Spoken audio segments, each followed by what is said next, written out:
ರಾಜ್ಯ ಸ್ವರ್ಗೋಗಿದೆ, ರಾಕ್ಷಸರ ಕೈಯಲ್ಲಿ ಸಿಕ್ಕಿ ಈ ರಾಜ್ಯ ಸಂಪತ್ಭರಿತವಾದಂಥ ನಾಡನ್ನ ಪ್ರತಿ ಹಂತದಲ್ಲೂ ಲೂಟಿ ಮಾಡ್ತಾ ಇದ್ದಾರೆ.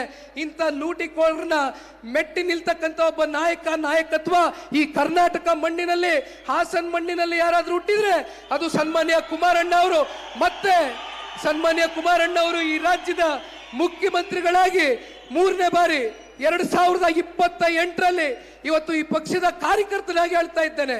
ನಿಖಿಲ್ ಕುಮಾರಸ್ವಾಮಿನ 3 ಬಾರಿ ರಾಜಕೀಯದ ಷಡ್ಯಂತ್ರಕ್ಕೆ ಸೋಲಿಸಿರ್ಬೋದು. ನಾನು ತಲೆ ಕೆಡಿಸ್ಕೊಳ್ತಕ್ಕಂಥವನಲ್ಲ. ನಾನು ದೇವೇಗೌಡರು ಸಾಹೇಬರ ಕುಟುಂಬದಲ್ಲಿ ಹುಟ್ಟಿರ್ತಕ್ಕಂಥವನು. ನಾನು ಧೃತಿ ಕೆಡ್ತಕ್ಕಂಥ ಪ್ರಶ್ನೆ ಇಲ್ಲ. ಅಧಿಕಾರಕ್ಕೋಸ್ಕರ ನಾನು ಇವತ್ತು ಈ ಸಮಾಜದಲ್ಲಿ ನಮ್ಮ ಹಳ್ಳಿಗಳಲ್ಲಿ ಬಂದು ಪ್ರೀತಿಯಿಂದ ಕರೀತಕ್ಕಂಥ ಜನಗಳು, ನಮ್ಮನ್ನ ನಂಬ್ಕೊಂಡಿರ್ತಕ್ಕಂಥ ಕಾರ್ಯಕರ್ತರಿದ್ದಾರೆ. ಅವ್ರು ಕೈ ಬಿಡ್ತಕ್ಕಂಥ ಪ್ರಶ್ನೆ ಇಲ್ಲ. ನಿಖಿಲ್ ಕುಮಾರಸ್ವಾಮಿ ನಾಳೆ ಏನಾಗ್ತಾನೋ ಬಿಡ್ತಾನೋ ನನಗೆ ಗೊತ್ತಿಲ್ಲ. ಅದು ನನ್ನ ಹಣೆ ಬರ. ಜನ ತೀರ್ಮಾನ ಮಾಡ್ತಾರೆ, ಆ ಭಗವಂತ ಹಾಸನಾಂಬೆ ತಾಯಿ ತೀರ್ಮಾನ ಮಾಡ್ತಾರೆ. ಆದರೆ ಒಂದು ನನಗೆ ಇರ್ತಕ್ಕಂಥ ಒಂದೇ ಚಿಂತೆ, ನನಗಿರ್ತಕ್ಕಂಥದ್ದು ಒಂದೇ ಇವತ್ತು ನನ್ನ ಮುಂದೆ ಗುರಿ, ಸನ್ಮಾನ್ಯ ಕುಮಾರಣ್ಣ ಅವ್ರನ್ನ ಮತ್ತೊಮ್ಮೆ ಈ ರಾಜ್ಯದಲ್ಲಿ ಮುಖ್ಯಮಂತ್ರಿಗಳಾಗಿ ನೋಡಬೇಕು ಅನ್ನೋದು ಇದು ನಿಖಿಲ್ ಕುಮಾರಸ್ವಾಮಿಯ ಭಾವನೆ ಅಷ್ಟೇ ಅಲ್ಲ. ಜನರೊಂದಿಗೆ ಜನತಾದಳ 52 ಕ್ಷೇತ್ರದಲ್ಲಿ ನಾನೇನು ಹಲವಾರು ದಿನಗಳು ರಾಜ್ಯಾದ್ಯಂತ ಪ್ರವಾಸವನ್ನ ಮಾಡಿದ್ದೆ. 1ನೇ ಹಂತ ಮುಗಿಸಿದ್ದೇನೆ, 2ನೇ ಹಂತಕ್ಕೆ ಕಾಲಿಡ್ತಾ ಇದ್ದೇನೆ. ಸುಮಾರು 9,000 ಕಿಲೋಮೀಟರ್ ರಾಜ್ಯ ಪ್ರವಾಸ ಮಾಡಿ ಬಂದಿದ್ದೇನೆ 1ನೇ ಹಂತದಲ್ಲಿ.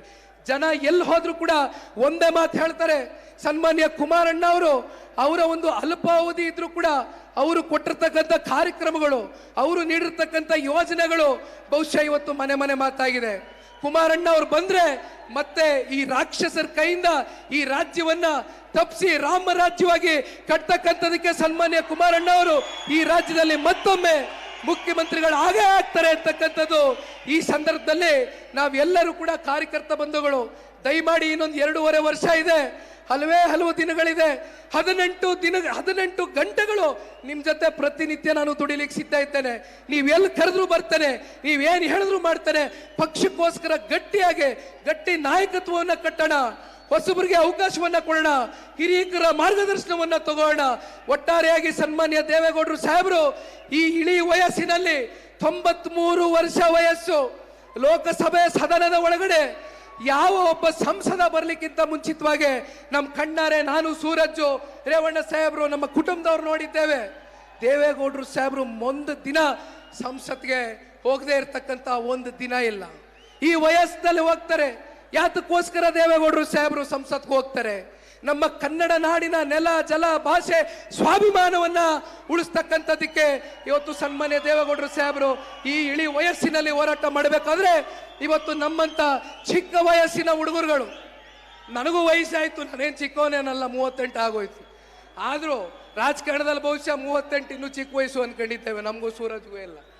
ಹಾಗಾಗಿ ನಾವೆಲ್ಲ ನಿಮ್ಮ ಜೊತೆ ಇದ್ದೇವೆ.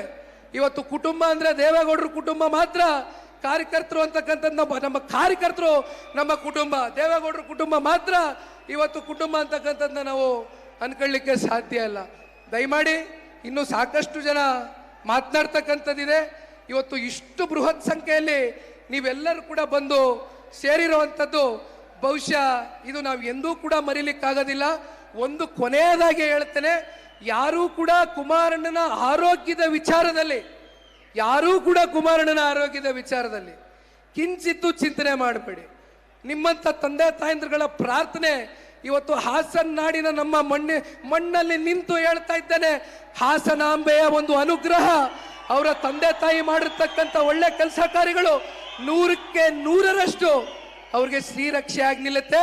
ಕುಮಾರಣ್ಣ ಅವರು, ದೇವೇಗೌಡರು ಸಾಹೇಬರು ಶತಾಯುಷಿಗಳಾಗಿ ಇವತ್ತು ನಮ್ಮ ನಾಡು ಮತ್ತು ನಮ್ಮ ದೇಶದ ಸೇವೆ ಮಾಡ್ತಕ್ಕಂಥ ದಿನ ಇನ್ನು ಸಾಕಷ್ಟು ನಮ್ಮ ಕಣ್ಣು ಮುಂದೆ ಬರಲಿದೆ. ಹಾಗಾಗಿ ನೀವು ಎಲ್ಲರೂ ಸೇರಿ ನಮ್ಮ ಕಾರ್ಯಕರ್ತ ಬಂಧುಗಳಿಗೆ ಕೊನೆಯದಾಗಿ ಮತ್ತೆ ಮನವಿ ಮಾಡ್ತೇನೆ. ಮತ್ತೊಮ್ಮೆ ನಿಮ್ಮೆಲ್ಲರಿಗೂ ಕೂಡ ನನ್ನ ಹೃದಯ ತುಂಬಿದ ಕೋಟಿ ನಮನಗಳನ್ನ ಸಲ್ಲಿಸುತ್ತಾ ಇವತ್ತಿನ ಈ ಕಾರ್ಯಕ್ರಮದ ಯಶಸ್ಸಿಗೆ ಕಾರಣಭೂತರಾಗಿರ್ತಕ್ಕಂಥ ನಿಮ್ಮೆಲ್ಲರಿಗೂ ಕೂಡ ವಂದಿಸಿ ನನ್ನ 2 ಮಾತನ್ನ ಮುಗಿಸ್ತೇನೆ. ಜೈ ಹಿಂದ್, ಜೈ ಕರ್ನಾಟಕ, ಜೈ JDS. ನೀವು ಸಣ್ಣ ಆಗ್ಬೇಕಲ್ವಾ? ಅದು ಒಂದು ಉತ್ತಮ ಆಹಾರದಿಂದ ಸಣ್ಣ ಆಗ್ಬೇಕಲ್ವಾ? ಪ್ರತಿದಿನ ನಮ್ಮ ಜೀನಿ ಸ್ಲಿಮ್ ನ ಯೂಸ್ ಮಾಡಿ ಯಾವುದೇ ಸೈಡ್ ಎಫೆಕ್ಟ್ ಇಲ್ದಂಗೆ ನೀವು ಸಣ್ಣ ಆಗ್ತೀರಾ.